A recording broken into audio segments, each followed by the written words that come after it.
어찌하여 형제의 눈 속에 있는 티는 보고 내 눈 속에 있는 들보는 깨닫지 못하느냐?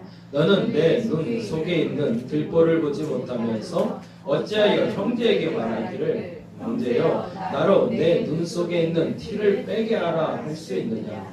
외식하는 자여 먼저 내 눈 속에서 들보를 빼라. 그 후에야 내가 밝히 보고 형제의 눈 속에 있는 티를 빼리라.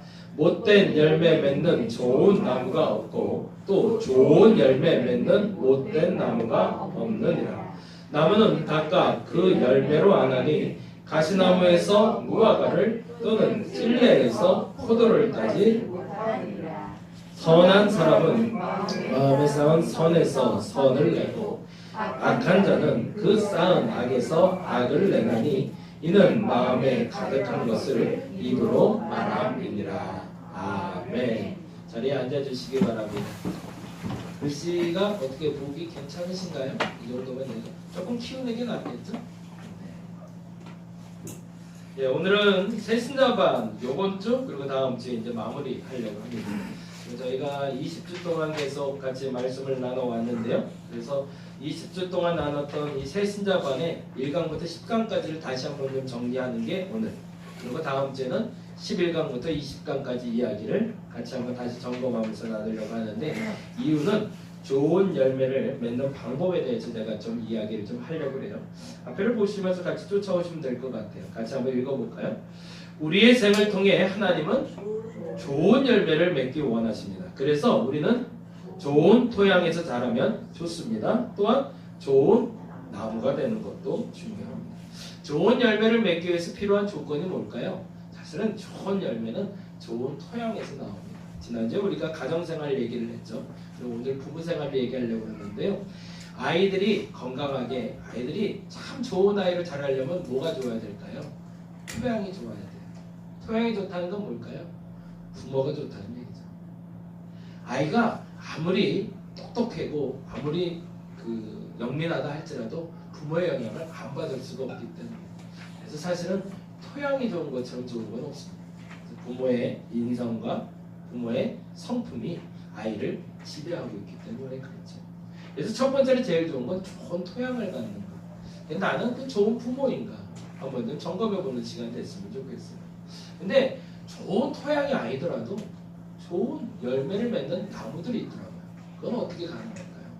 그럼 뭐 예를 들자면 집이 좀 가난해요. 아니면 때로는 좀 부모가 전과가 좀 있어요. 뭐 좀 불편해요. 장애도 좀 있어요. 이러한 가정인데요. 아이가 건강하게 자라는 경우가 있어요. 어떤 경우일까요? 아이 자체가 좋은 나무라고. 그래서 아무리 좋은 환경이 주어진다 해도 나쁘게 자라는 아이가 있다 할지라도, 나쁜 환경인데도 아이가 건강하게 자랄 수가 있습니다. 그건 아이 자체가 건강하기 때문이죠. 교회도 마찬가지인 것 같아요. 교회도 토양이 참 중요합니다. 어떤 토양에서, 이걸 뭐 이제 부흥의 기준으로, 사람이 모이는 기준으로 본다면 신도시겠죠. 아무리 신도시는 사람들이 유동도 많고 사람이 많이 모일 수 있는 좋은 토양이라고 말할 수 있겠죠. 우리 같은 환경에서 그렇게 사람이 많이 모일 수는 없습니다. 그러면 그렇게 따지자면 우리는 좀 척박한 토양이라고 할 수 있어요. 근데 성도들이 건강할 수가 있어요. 어떻게 하면 건강할까요? 성도들 자체가 건강하면 되는 거죠. 네. 아무리 토양이 안 좋아도 좋은 나무가 맺을 수 있어요. 우리 다림목회는 그런 교회 되기를 간절히 원합니다. 우리 환경 탓하지 않았으면 좋겠어요. 그럴 수 있어요. 환경 안 좋을 수 있어요. 대부분 다 좋은 환경에서 자라는 사람 거의 없어요. 1%, 2%밖에 안 돼요. 근데 중요한 건 좋은 나무이면 가능하다는 거죠. 근데 문제는 사실은 토양도 별로 안 좋고 나무도 좀 안 좋을 때, 그러면 문제가 되잖아요. 그런데도 좋은 열매를 맺는 방법이 있더라는 거죠. 그건 뭘까요? 토양도 안 좋고 나무도 안 좋은데. 같이 한번 읽어봅니다. 그렇지만 이도 저도 아니라도 좋습니다. 토양이 비록 옥토가 아니더라도, 비록 나무가 조금 못났어도 뭐하는 사람? 정성껏 물 주는 일을 만난다면 좋은 열매를 맺을 수 있기 때문에 그렇습니다. 저는 이 말이 참 좋아요. 사실은 토양이 안 좋을 수 있죠. 부모 탓 언제까지 하겠어요? 그죠? 부모 원망 언제까지 하겠어요? 나무가 안 좋을 수 있어요. 아이들 머리가 안 좋을 수 있어요. 공부 머리가 아닐 수도 있어요. 괜찮아요. 근데 중요한 건 어떤 토양인지 어떤 나무인지보다 더 중요한 건 어떻게 물 주는 이가 있느냐에 따라서 그 인생은 달라질 수 있다는 거예요. 사실 이건 제 철학이기도 하지만 우리 교회가 이랬으면 좋겠어요. 왜냐하면 교회는 이런 곳이기 때문에 토양을 탓하고 사람의 성품을 탓하는 것이 아니라 좋은 사람들이 와서 좋은 열매 맺는 건 어디 가서나 가능하죠. 좋은 사람들이 좋은 일하는 건 어디서나 가능하죠. 근데 조금 안 좋은 나무들도 이곳에 이식되면 비록 토양은 좀 안 좋더라도 우리가 물을 잘 줘서 건강한 좋은 열매를 맺는 좋은 나무로 만들어낼 수 있는 건 그것을 저는 교회라고 믿습니다. 그러니까 교회는 뿌리는 아니에요. 교회는요 아까 말한 대로 좋은 열매를 맺는 장소여야 된다. 왜? 여기는 물 주는 곳이니까. 그럼 어떻게 물 줘야 될까? 그게 중요한 거죠. 제가 나무를 잘 못 길러요. 그래서 원래 여기도 저희가 개척할 때 나무가 아주 좋은 나무가 들어왔었어요. 근데 덜컥 겁이 나더라고요. 저건 내가 100% 죽인다. 그래서 저걸 죽이지 않고 살리는 방법은 잘 키울 수 있는 데 줘야겠다. 그래서 예전에 여기 삼포 가는 길에 벌떡낙지라고 낙지집이 있었어요. 근데 그 주인 아주머니인데 나무를 잘 기르시고 좋아하시는 분이라 그분 다 키웠어요. 근데 그러고 나니까 너무 휑하더라고요. 그래서 이거는 조화거든요. 사시사철 시들지 않는 조화를 갖다 놨더니 아주 기르기 좋습니다. 나무를 죽이는 이유가 있어요. 근데 제가 사실은 규칙적으로 안 주는 것도 아니에요. 규칙적으로 물도 줘요. 근데 문제는 뭐냐면 나무에게 필요한 만큼 주지 않기 때문이죠. 어떤 나무는 일주일에 한 번씩 물을 줘도 됩니다. 어떤 나무는 매일 물을 줘야 돼요. 물을 잘 준다는 건 그 나무의 성격에 맞게 물을 주는 걸 말합니다. 사막에서 물을 주는 나무와 그리고 토양이 좋은 데서 물 주는 나무는 반드시 다르겠죠. 교회는 그 역할을 하는 겁니다. 각각 다른 사람들이 모여 있습니다. 그럼 그들에게 필요한 영양분을 공급할 수 있는 곳, 그것이 바로 교회여야 된다는 거죠. 그래서 지금부터는 10가지의 정의를 말씀드릴 거예요. 하나님부터 시작해서 교회 생활에 대해서 우리가 같이 나눴는데 그 좋은 열매가 기준이 될 수 있는 여러분의 고백을 물 주는 역할을 제가 좀 하려고 합니다. 이렇게 고백할 수 있다면이라는 전제고요. 그리고 이렇게 고백하는 것은 저의 고백이지만 이 고백을 통해서 여러분의 하나님을 고백하고 여러분의 신앙을 고백할 수 있는 물 주는 역할을 하고 싶기 때문에 그래요. 날짜는요 2019년 8월 4일이라고 써있는 것이 그날 설교했던 날짜입니다. 그래서 한번 찾아보시면 좋을 것 같아요. 1강과 2강을 통해서 우리 하나님에 대해서 이렇게 고백했습니다. 같이 한번 읽어볼까요? 나를 창조하신, 같이 읽어봅니다. 나를 창조하신 하나님은 나를 가장 완벽하게 만드셨습니다. 그걸 믿으시나요? 네, 하나님은 나를 완벽하게 만드셨습니다. 그러기 위해서 하나님은 어떻게 물을 주셨냐면 때론 어떻게 해요? 아버지의 마음으로, 때론 어머니의 마음으로 달려는. 아버지의 마음은 뭐죠? 단호하게, 어머니의 마음은 포근하게 나를 품어주셨다는 거죠. 그리고 내게 참된 복을 주시는 분. 이게 두 가지를 여러분 기억하시면 좋겠어요. 첫째는 나는 완벽하게 만들어졌다는 거. 근데 내가 왜 불완전할까요? 그거 이제 두 번째, 나에 대해서 이야기할 때 말씀드릴게요. 이 전제는 여러분이 잊지 마셔야 돼요. 나는 원래 완벽하게 만들어졌다. 모든 기계가 원래는 완벽하게 만들어져요. 근데 나중에 왜 고장이 날까요? 그 얘기 이제 좀 이따 하려고 그래요. 두 번째, 참된 복이 뭘까요? 이 부분도 정리를 하고 가셔야 돼요. 이게 제대로 물 주는 거예요. 이 복은요, 내가 부유해지고 건강해지는 걸 말하는 것이 아니라 24시간 하나님과 함께하게 하는 복을 말합니다. 어느 순간에도 하나님이 나와 함께하는 것이 진짜 복이라는 거예요. 네, 왜? 하나님이 나를 완벽하게 만드셨어요. 그것은 첫 번째, 저와 여러분의 믿음의 고백이어야 된다는 거예요. 두 번째, 전능하신, 같이 한번 읽어봅니다. 전능하신 하나님은 그래서 미리 예비하시고 준비하시고 늘 함께 하시며 우리에게, 이게 참 독특하죠. 하나님은 항상 앞서가세요. 그런데 항상 져주세요. 앞서가는 분이 인도하면서 져줄 필요는 없거든요.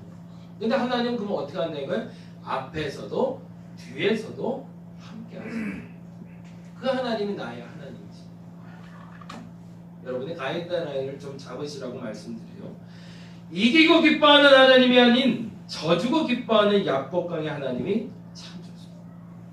저와 여러분에게 항상 승리만을 말해주려는 하나님은 사실은 아니지만, 그러나 내가 좌절하는 걸 기뻐하는 하나님은 아니라는 거죠. 그건 무슨 말일까요? 내가 고통 가운데 있을 때 저거 당해도 싸라고 말하는 분이 아니라는 거예요. 근데 나는 때로는 이런 고백을 할 때가 있어요. 내가 하나님 앞에 죄를 지었으니 이 고난은 내가 당해야지. 아이고 어떡하지? 라고 하면서도 그 고난을 참해야 하는 사람들이 있지만, 그 참여하는 것으로 끝나는 것이라 딛고 일어나야 된다는 거죠. 왜? 그 고통 가운데 빠져있는 나를 하나님이 기뻐하는 것은 결코 아니기 때문에. 근데 내가 죄를 지었으니 죄이니까 이 정도 고난 당해야 돼. 에이 나같이 못난 놈이 라고 생각하지 말자는 거죠. 왜? 하나님은 나를 태초부터 완벽하게 만드셨고, 하나님은 나로 주저앉아 있기를 원하시는 것이 아니라 스스로 져주시면서 밟아 딛고 일어나기를 원하는 분이기 때문이라는 겁니다. 그 하나님이 저의 하나님이고 여러분의 하나님이십니다. 그 하나님을 믿음으로 고백하시기 바랍니다. 2019년에 자꾸 넘어졌던 사람들은 좀 일어나시기 바랍니다. 2020년에 좀 일어났으면 좋겠어요. 다 뭐 어렵다 힘들다 하는데 안 어려운 사람이 어디 있어요? 토양이 원래 안 좋을 수도 있다고 그랬잖아요. 그래요. 나무 생각보다 내가 다른 사람보다 못났을 수도 있어요. 근데 중요한 건 하나님이 내게 물 주십니다. 그리고 하나님 내게 기르고 양육하여 주십니다. 왜요? 딛고 일어나라고. 이젠 주저앉아 있지 말라고. 이제는 넘치는 내 복으로 말미암아 내가 너와 함께 하겠다고 지금 저와 여러분에게 말씀하고 계시기 때문입니다. 근데 왜 우리가 이 완벽한 삶을 살지 못할까? 이 삶에 대해서 이야기하려고 합니다. 같이 읽어볼까? 하나님은 같이 읽어봅니다. 하나님은 본성에 따라 우리가 생명을 중시하고 사랑하고 정직하게 선을 결단하며 살기 원하십니다. 그 모습이 본래 하나님이 우리를 만드신 목적이에요. 이 얘기는 다시 한번 반복할 겁니다. 그러나 그렇게 살지 않으려니까 자꾸 죄가 되는 거죠. 왜 생명을 중시하지 않고 사랑하며 정직하며 선을 결단하는 게 옳은 걸 알면서 그렇게 살지 않을까요? 왜 식탐이 멈추지 않을까요? 그게 생명을 해하는 거거든요. 사실. 담배를 피우는 것은 생명을 해하는 일이거든요. 술을 많이 마시는 건 생명을 해하는 일이거든요. 스트레스를 받는 건 생명을 해하는 일입니다. 근데 왜 우리가 그 일을 행하고 있을까요? 욕심 때문이죠. 근데 그 욕심이 왜 생길까요? 하나님이 내게 만들어준 게 완벽하다고 믿지 못하기 때문에. 하나님이 내게 주신 게 가장 완벽한 걸 믿어야 되는데 이거 갖고 내 성이 안 차는 거예요. 왜 선악과를 먹고 싶었을까요? 아담이 완벽하지 않다고 여겼던 내가 선악과까지 먹어야 완벽하다고 착각하는 거죠. 그게 아닌데 저와 여러분에게 주신 환경이 가장 완벽한 환경인 걸 다시 한번 믿으시기 바랍니다. 지금 내게 주신 게 가장 좋은 환경입니다. 거기에 만족할 수 있는 게 진짜입니다. 그러면 그 만족한 것 이상으로 하나님 채우기 시작하실 겁니다. 근데 문제는 내가 만족을 못한다는 거죠. 그러니까 무슨 일이 벌어지죠? 내 생명을 해하면서 나는 열심히 사는 거죠. 그리고 선을 택하는 것이 아니라 뭘 택하죠? 자꾸 악을 택하는 거죠. 그럼 그 악은 뭘까요? 하나님과 멀어지는 거죠. 좀 더 쉽게 말씀드리면 하나님이 그토록 하지 말라는 걸 자꾸 하는 거죠. 이젠 좀 쉬어라. 조금 좀 멈춰도 돼. 그렇게 돈 안 벌어도 돼. 더 돈 안 벌어도 돼. 너 그거 갖고도 행복해 살 수 있어 라고 누누이 얘기해주고 있는데 아니요 조금 더 있어야 돼. 조금 더 있어야 돼. 이 사람만 만나도 돼 라고 만나야 돼. 아니요 더 많은 사람을 만나야 돼요. 더 많이 가져야 돼요. 누구의 생각일까요? 내 생각입니다. 하나님은 여러분에게 필요한 걸 미리 예비하시고 계십니다. 그걸 여러분이 굳건히 믿을 수 있었으면 좋겠어요. 그게 흔들리니까 자꾸 욕심이 생기고 그 욕심이 뭐가 되는 거죠? 죄가 되는 거죠. 같이 한번 읽어봅니다. 죄는 같이 읽겠습니다. 시작. 죄는 뭐예요? 관역을 빗나간 것을 말합니다. 그것은 실수로도 가능하고 훈련이 덜 되어 그러하기도 합니다. 그렇죠? 실수하면 관역을 못 맞출 수도 있고 훈련이 덜 되어 그럴 수도 있어요. 그런데 이 실수나 훈련이 덜 된 것을 잘못한 것을 죄악이라고 말하지 않습니다. 죄라고도 말할 수 있죠. 실수라고도 말할 수 있죠. 그 다음 읽어볼게요. 그러한 자신을 인정하면 죄가 악이 되진 않습니다. 실수한 것들 훈련되지 않은 것이 죄가 되진 않아요. 그건 실수일 뿐이에요. 그런데 인정하지 못하거나 인정하며 죄를 낙관하면 그때부터 악이 되는 거죠. 그래서 제가 그 얘기를 한번 드린 적이 있는데 이 부분 꼭 같이 기억했으면 좋겠습니다. 같이 읽겠습니다. 죄는 뭐가 된다? 악이 되지 말아야 됩니다. 죄하고 악이 다르다고 그랬어요. 죄는 회개하면 돌아설 수 있습니다. 근데 악은 회개해도 돌아설 수 없는 겁니다. 왜 그럴까요? 죄는 자신의 잘못한 걸 아는 걸 말해요. 난 죄인이야. 내가 잘못했지. 엄마 아빠 잘못했어요 말하는 건 죄인이에요. 죄를 인정하는 거예요. 그건 용서받을 수 있어요. 근데 악은 뭘까요? 자기가 죄인인 걸 모르는 걸 악이에요. 사람을 죽이는 건 죄입니다. 전쟁이 일어나면 사람을 죽여요. 한두 명을 죽이는 게 아니라 수많은 사람을 죽여요. 그래서 처음 사람 죽이는 게 어려워요. 그런데 한 번 사람을 죽인 사람은 사람 죽이는 게 익숙해져요. 그리고 전쟁에서 승리하는 사람들은 그 수많은 사람을 죽이고도 죄를 죄로 몰라요. 그럼 뭐가 되는 거죠? 악이 되는 거죠. 그래서 다윗에게 하나님은 말씀하십니다. 내가 네 손에 묻은 그 피로 말미암아 너로 말미암아 상대를 세우지 못하여. 그건 뭐예요? 악이 나를 지배하는데 그 악이 그 죄가 죄인지를 모르고 있는 다윗에게 그것이 죄임을 알려주십니다. 저와 여러분이 하고 있는 일들 중에 정말 이게 죄인지를 알고 하는 사람이 있다면 그 사람은 구원받을 수 있는 거예요. 근데 보편적으로 우리가 행하고 있는 대다수의 일들 중에 죄인데도 죄인지를 모르고 행하는 것들이 있습니다. 내가 말을 함부로 하는 건 죄일까요? 죄가 아닐까요? 죄입니다. 나는 그냥 단호하게 말했고 나는 그냥 하던 대로 말한 건데 누군가가 상처를 입었어요. 그러면 그건 죄일까요? 죄가 아닐까요? 그것도 죄예요. 왜요? 그 누군가가 나 때문에 상처를 입었잖아요. 그건 죄예요. 근데 나는 알까요? 모를까요? 몰라요. 그러면 나는 뭐가 되는 거예요? 악인인 거죠.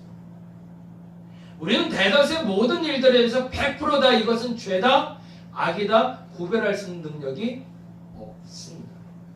그 또한 인정해야 됩니다. 그래서 이렇게 얘기 드리는 거예요. 하나님은 선과 악을 선택하라고 하신 적이 없습니다. 왜 그랬을까요? 우리는 선과 악을 구별할 수 있는 기준을 갖지 못한 사람입니다.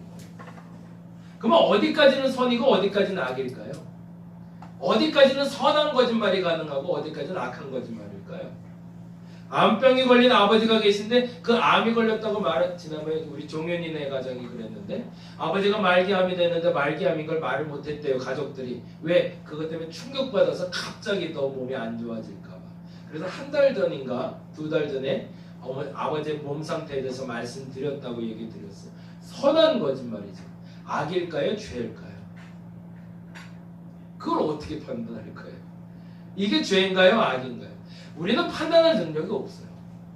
근데 한 가지 중요한 건 있어요.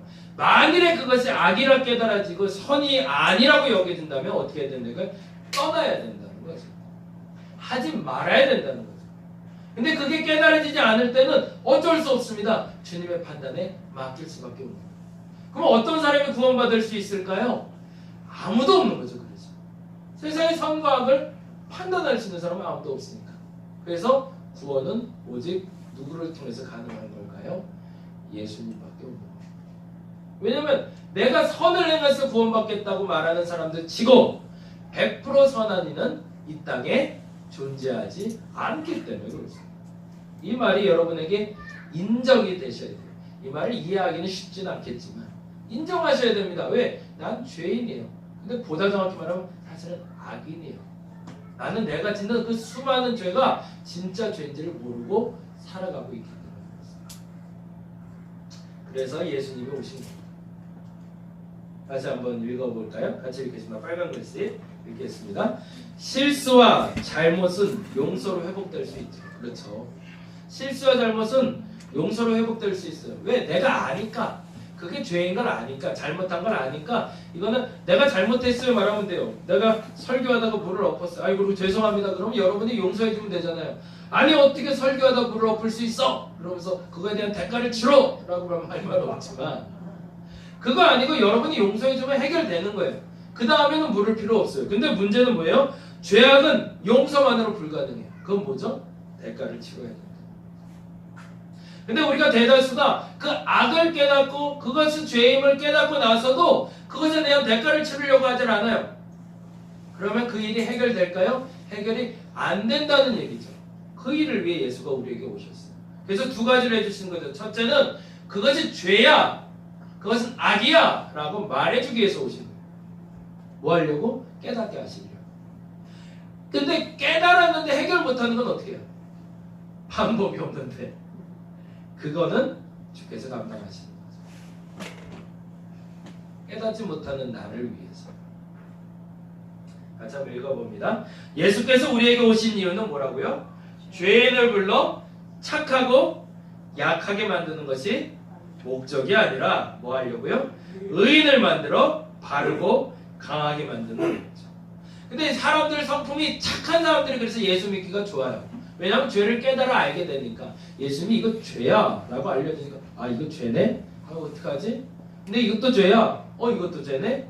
이것도 죄야. 그러니까 죄가 너무 많은 거예요. 그러면 사람들이 어떻게 돼요? 주눅 드는 거죠. 움직일 수가 없는 거예요. 숟가락을 어른들 먼저 먹기 전에 들면 죄인데 밥 먹을 때도 불안해서 밥도 못 먹어요. 공부할 때도 엄마가 언제 들어올지 몰라서 불안해서 공부도 제대로 못해요. 이렇게 만드는 게 하나님의 목적일까요? 아니라는 거죠.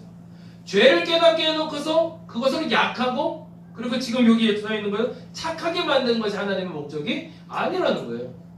그러면 그 죄를 깨닫는 사람이 어떻게 살기를 원한다는 거죠? 의인을 만들어 바르고 어떻게? 강하게 만드는 게 하나님의 목적이에요. 그러니까 여러분 주눅들 필요는 없어요. 죄인인 건 인정해야 되지만 그 죄를 내가 감당 못할 사람인 건 인정해도 되지만 그러나 그렇다고 주눅들지 말라는 거예요. 왜요? 그 죄에 대해서 내가 해결했으니. 그리고 여러분도 스스로 할 수 있는 죄에 대한 대가는 치르면 하나님 몰랐다. 나 아니다라고 말해 주신다는 거죠. 누가요?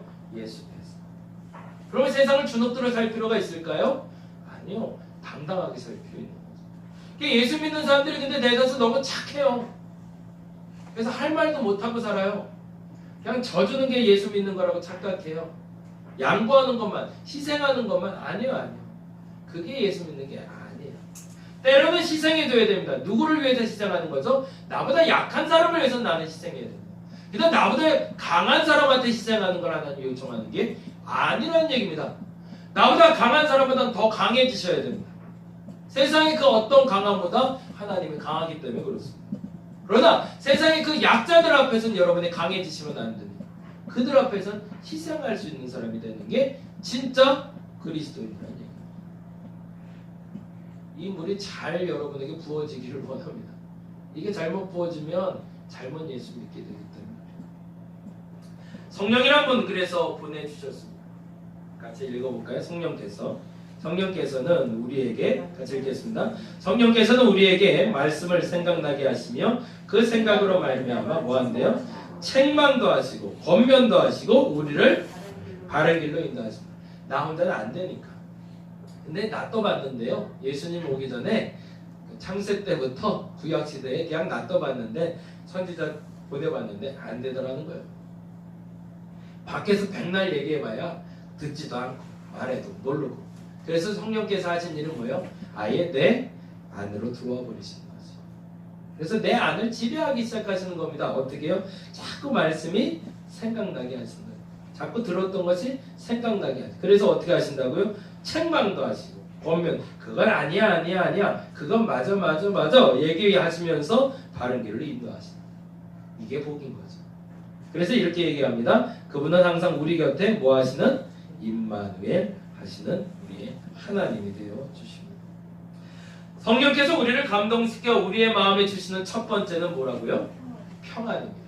그래서 우리가 죄인인데도 불구하고 마음에 불편함이 없는 이유는 성령께서 내 안에 내주하셔서 평안을 주시기 때문에 그래요. 이상한 일이죠. 감옥에 갇혀 있는데도 마음이 평안해요. 그리고 세상이 무너질 것 같은데도 내 마음이 평안하네요. 왜 그럴까요? 성령께서 내 안을 지배하고 계시기 때문에. 여기에 팁이 하나 있는데 여러분이 기도하실 때 제일 중요한 건 이 평안을 시작으로 기도하셔야 돼요. 그 어떤 불안함이 있을 때 기도하면 그 불안함이 여러분의 온전한 기도를 인도하지 못합니다. 잘 기억하세요. 기도의 응답은 기도의 시작은 평안으로부터 시작돼야 됩니다. 마음의 불안함과 분노를 가지고 기도했을 때 그 기도는 결코 응답되지 않습니다. 진짜 기도는 주께 주시는 평안함. 정확히 말하면 그 영적인 코마 상태라고 얘기합니다. 죽음의 상태. 내가 죽어 있는데 주께서 생명을 주시는 상태로 다시 들어가는 거예요. 그 평안을 여러분이 누릴 수 있을 때 진짜 기도가 시작됩니다. 근데 그건 누가 주신다고요? 성령께서 주신다고.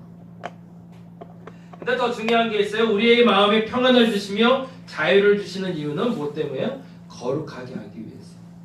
그리고 그 거룩한 것의 결과물, 좋은 열매는 뭐라고요? 성령의 열매인 뭐를? 하나님의 성품을 맺게 하는 거예요. 그러니까 결론적으로 여기까지 가는 게 목적지인 거죠. 자, 이제 봅니다. 하나님은 우리를 완벽하게 만드셨습니다. 얼마나요? 지금 이 세상에 그 어떤 것보다 완벽하게 만드셨어요. 근데 왜 죄가 들어왔다고요? 우리 안에 하나님을 완벽하게 만들어 놓은 것에 만족하지 못하는 거죠. 그 욕심으로 말미암아 죄가 들어왔는데 그 죄가 나에게 침투해 들어와서 나를 괴롭히기 시작하면서 내가 죄인이 되었다는 거죠. 근데 그 죄인이 되었는데 그 문제를 내가 해결할 수 있다? 못한다. 그리고 그것을 인정하는 사람을 누가 도와주신다? 예수께서 도와주신다. 그런데 그 대가도 나도 치러야 된다. 근데 내가 치르지 못하는 대가는 누가 치러주신다? 예수님이 치러주신다. 근데 나 혼자서 그게 되더라? 안 된다. 그래서 안 돼서 오신 분이 누구다? 성령님. 그래서 그 성령님이 오셔서 내게 하시는 일이 뭐다? 참된 평안으로 지켜주신다. 그리고 나서 나를 뭐로 만드시는 거죠? 하나님의 성품에 참여하게 만들어주시는 거죠. 진짜 사랑, 진짜 기쁨, 진짜 평안이 뭔지를 경험하게 하는 뿐만 아니라 그것을 세상에 끼칠 수 있는 사람을 만들어주는 것, 그것이 하나님의 궁극적인 목적이라. 마지막입니다. 말씀의 능력을 그래서 우리는 믿습니다. 같이 한번 읽어볼까요? 살아있는 말씀은 내 안에 오셔서 나의 영과 혼과 육신을 만져 마음의 뜻을 판단하여 주십니다. 뭐 하라는 거죠? 선을 깨달으면 행하고 악을 깨달으면 제거할 수 있는 결단력을 갖게 도와주는 건 뭐다? 성경 말씀밖에 없다. 그러니 성경을 봐야 된다는 거죠. 그 말씀은 그렇게 내게 뭐가 되어주신다? 생명이 되어주신다. 생명이 되어주신다는 아까 말씀드렸죠. 왜 스트레스 받는다고 그랬죠? 욕심 때문에. 그러면 생명이 된다는 건 뭐예요? 말씀을 읽어서 더 스트레스 안 받을 수 있도록 내가 하지 말아야 될 것, 해야 될 것을 구별해 주시는 거죠. 그래서 똑같은 일을 하면서도 내 생명을 보존하는 것뿐이 아니라 생명력 있게 살 수 있게 해주시는 것이 뭐다? 말씀이라는 거죠. 마지막입니다. 같이 읽어봅니다.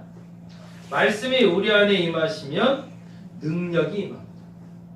그 능력은 문제를 넘어 결과에 도달하는 힘이 되어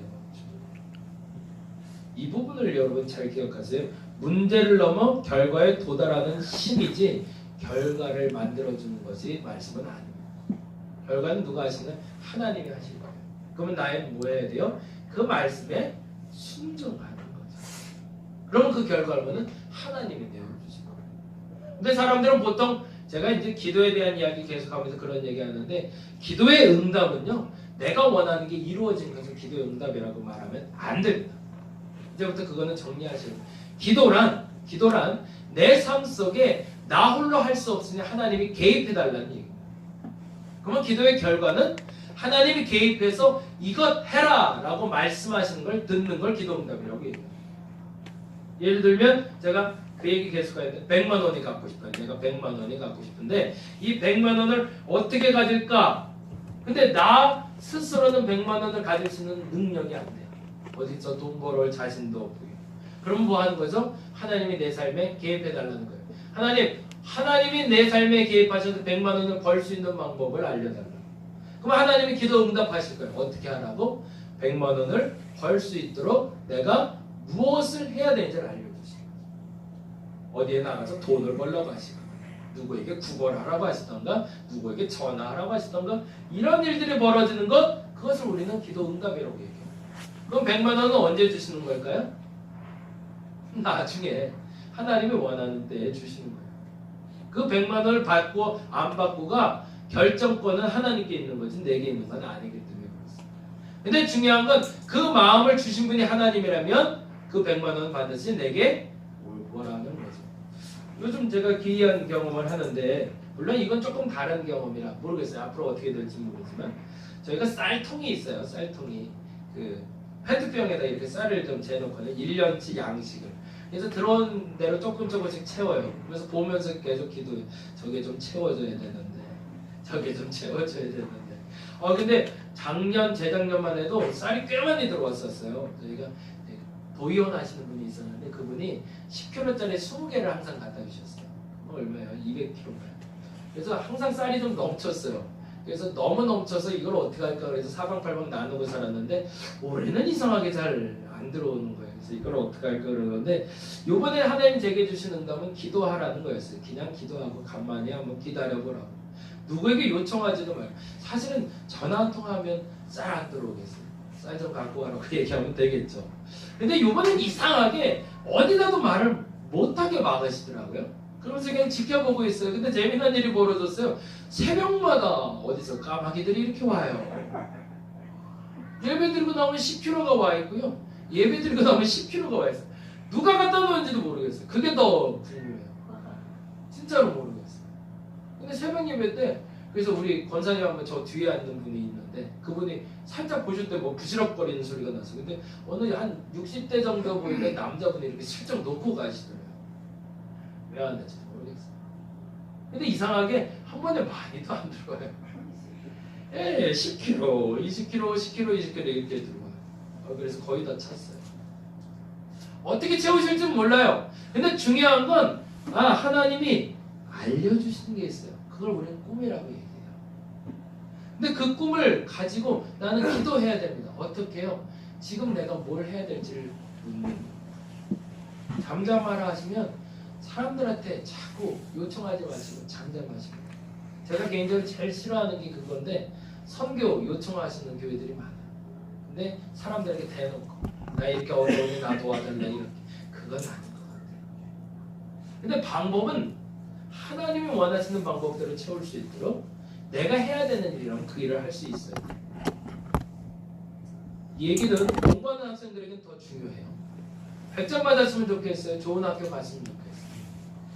그게 꿈이 생겼어요. 그럼 어떻게 해야 돼요? 기도해야죠. 그럼 기도하면 하나님 뭐라고 그럴까요? 잠잠하라 내가 너를 서울대 보내줄게 이러실까요? 아니요. 어떻게 공부해야 될지 지혜를 주실 거예요. 그게 기도입니다.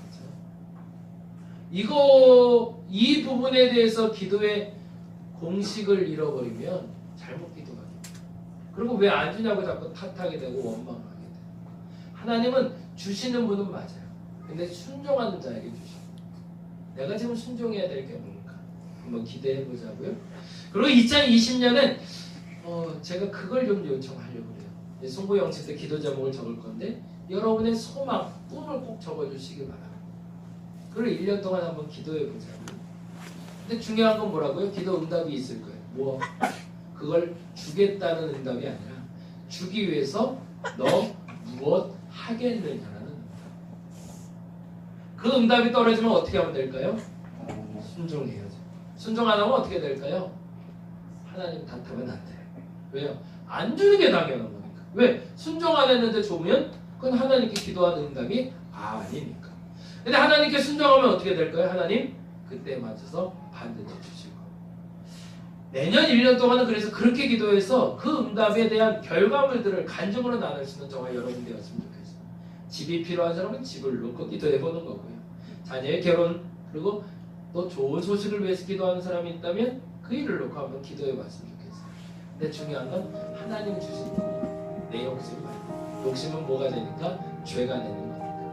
하나님은 나를 완벽하게 만드셨습니다. 그리고 그 완벽을 향해 또 채워가기를 원하시고 그 채우는 방법이 온전할 수 있는 분들